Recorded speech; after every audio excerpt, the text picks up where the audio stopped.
Hi hello എല്ലാവർക്കും nature റൂട്ട്സിൻ്റെ പുതിയൊരു അധ്യായത്തിലേക്ക് സ്വാഗതം. അപ്പോൾ ഇന്നത്തെ എൻ്റെ വീഡിയോയിൽ പാവയ്ക്കയുടെ ഗുണങ്ങളെക്കുറിച്ചാണ് പറയുന്നത് കേട്ടോ. ആരും സ്കിപ്പ് ചെയ്യരുത്. വീഡിയോ എല്ലാവർക്കും ഉപകാരപ്പെടും. വീഡിയോ ഇഷ്ടപ്പെട്ടാൽ ലൈക്ക് ചെയ്യാനും മറക്കരുത്. ചാനൽ സപ്പോർട്ട് കൂടി ചെയ്യുക. പാവയ്ക്ക എന്ന് പറയുമ്പോഴേ നമ്മുടെ മനസ്സിൽ ആദ്യം എത്തുന്നത് അതിൻ്റെ കയ്പ്പ് രുചിയായിരിക്കും. അതുകൊണ്ട് തന്നെ മിക്കവർക്കും പാവയ്ക്കയോട് അത്ര വലിയ താല്പര്യമൊന്നും കാണത്തില്ല. എന്നാൽ നിരവധി ആരോഗ്യ ഗുണങ്ങളുള്ള ഒരു പച്ചക്കറിയാണ് നമ്മുടെ പാവയ്ക്ക എന്ന് പറയുന്നത്.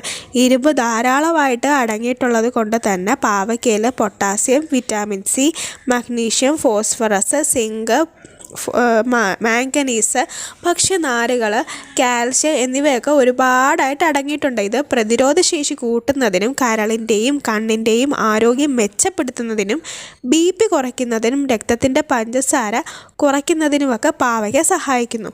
വിറ്റാമിൻ സി ധാരാളമായിട്ട് അടങ്ങിയിരിക്കുന്നത് കൊണ്ട് തന്നെ പ്രതിരോധശേഷി കൂട്ടാനും പാവയ്ക്ക സഹായിക്കുന്നു. പാവയ്ക്കയിലുള്ള ആൻറ്റി വൈറൽ വിറ്റാമിൻസാണ് ഇതിനെ സഹായിക്കുന്നത്. ഡയറ്റ് കൺട്രോൾ ചെയ്യുന്നവർക്കും പാവയ്ക്ക ഉപയോഗിക്കാവുന്നതാണ്. പാവയ്ക്കയിൽ അടങ്ങിയിരിക്കുന്ന ആൻറ്റി ഇൻഫ്ലമേറ്ററി ഗുണങ്ങൾ രക്തത്തിലെ ഗ്ലൂക്കോസിൻ്റെ അളവ് കുറയ്ക്കുന്നതിന് സഹായിക്കുന്നു. അതുവഴി ഹൃദയത്തിൻ്റെ ആരോഗ്യം മെച്ചപ്പെടുത്താനും കഴിയുന്നു. പാവയ്ക്ക പതിവായിട്ട് ഡയറ്റിൽ ഉൾപ്പെടുത്തുന്നവർക്ക് പ്രമേഹം നിയന്ത്രിക്കാനും പറ്റുന്നു. പാവയ്ക്കയിലെ നാരുകൾ, അതായത് ഫൈബേഴ്സ്, ധാരാളം അടങ്ങിയിരിക്കുന്ന ഒരു പച്ചക്കറി കൂടിയാണ് നമ്മുടെ പാവയ്ക്ക എന്ന് പറയുന്നത്. ഇതപ്പം ഡെയിലി ഉപയോഗിക്കുന്നത് കൊണ്ട് മലബന്ധം ഇല്ലാതാക്കാനുമായിട്ട് കഴിയുന്നു.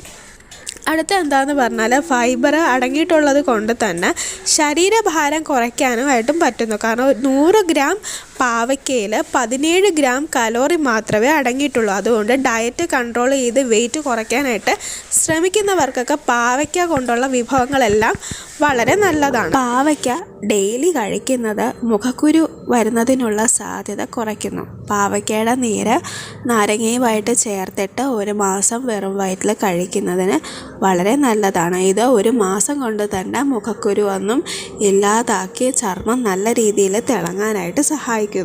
ടൈപ്പ് 2 പ്രമേഹത്തെ ചെറുക്കാനായിട്ട് പാവയ്ക്ക വളരെ നല്ലതാണ്. പാവയ്ക്കയിലുള്ള സത്തുക്കൾ ഇൻസുലിൻ പോലെയുള്ള രാസവസ്തുക്കളെ രക്തത്തിൽ നിന്ന് കുറച്ചിട്ട് പ്രമേഹം കുറയ്ക്കാനായിട്ട് സഹായിക്കും. വൃക്കയുടെയും മൂത്രാശയത്തിൻ്റെ ആരോഗ്യത്തിനുമൊക്കെ പാവയ്ക്ക വളരെ നല്ലതാണ്. വൃക്കയിൽ ഉണ്ടാകുന്ന കല്ല് ഇത് ഭേദമാകാനും പാവയ്ക്ക വളരെ നല്ലതാണ്. ചില ക്യാൻസർ കോശങ്ങളെയൊക്കെ തടയാനും ക്യാൻസർ വരാതിരിക്കാനുമായിട്ട് പാവയ്ക്ക വളരെയധികം സഹായിക്കും. പാവയ്ക്കയിൽ അയണിൻ്റെ കണ്ടൻറ്റ് കുറേ ഉള്ളത് കൊണ്ട് മുടി വളരാനും നമ്മുടെ എല്ലിൻ്റെ ആരോഗ്യത്തിനുമൊക്കെ വളരെ നല്ലതാണ്. എല്ലിൻ്റെയും നഖത്തിൻ്റെയും ഒക്കെ ആരോഗ്യത്തിന് വളരെ നല്ലതാണ്. അപ്പോൾ ഇന്നത്തെ വീഡിയോ നിങ്ങൾക്ക് എല്ലാവർക്കും ഇഷ്ടപ്പെട്ടെന്ന് വിചാരിക്കുന്നു. വീഡിയോ ഇഷ്ടപ്പെട്ടാൽ ലൈക്ക് ചെയ്യാനും ഷെയർ ചെയ്യാനും ഒന്നും മറക്കരുത്. നിങ്ങളുടെ കമൻറ്റുകളും താഴെ ഒന്ന് രേഖപ്പെടുത്തിയേക്കുക.